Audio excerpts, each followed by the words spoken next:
O bruxismo é o hábito parafuncional que leva o paciente a ranger os dentes enquanto dorme ou durante o dia. É observado em pacientes de todas as idades. Geralmente está relacionado ao alto nível de estresse.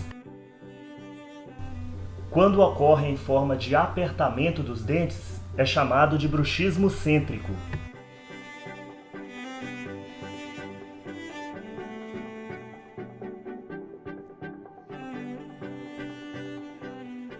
Quando há movimentação lateral da mandíbula, o que é mais grave, é chamado de bruxismo excêntrico.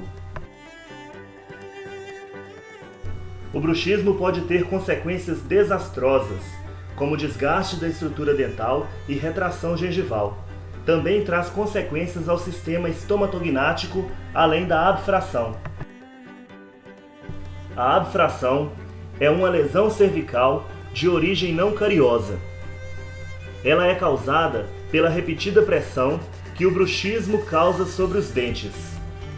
Nesses casos, a força aplicada na arcada dentária causa flexão das cúspides e uma grande concentração de estresse é desenvolvida na região cervical do dente, causando danos ao esmalte.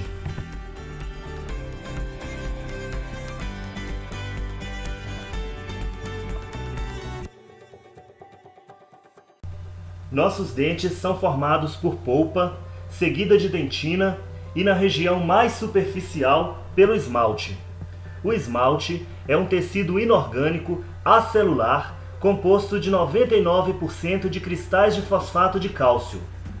Esses cristais, longos e finos, se organizam em forma de prismas.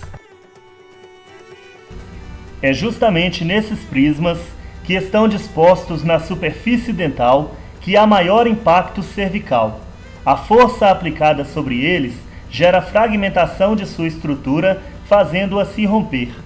Tal consequência da abfração, como todas as outras do bruxismo, causa impacto especial nos caninos. Os caninos são os dentes de maior comprimento e possuem formato pontiagudo. Sua função ativa se resume em dilaceração dos alimentos. Possuem forte raiz para suportar a força da mordida na hora da mastigação. Suas funções passivas são de fonação, estética, sustentação de tecidos moles e, de modo especial, guia de oclusão.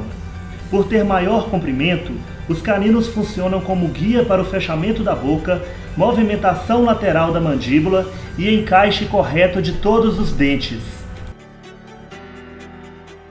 Caso haja perda da anatomia, proporcionada pelo bruxismo ou não, os caninos perdem a sua função e prejudicam toda a arcada dentária. Por causa da tamanha importância que possuem, os tratamentos odontológicos vão sempre fazer de tudo para a recuperação dos caninos, mesmo nos casos mais complexos. Caso você sinta dor na articulação temporomandibular, dor muscular na região facial ou perceba desgaste dental, procure seu dentista imediatamente.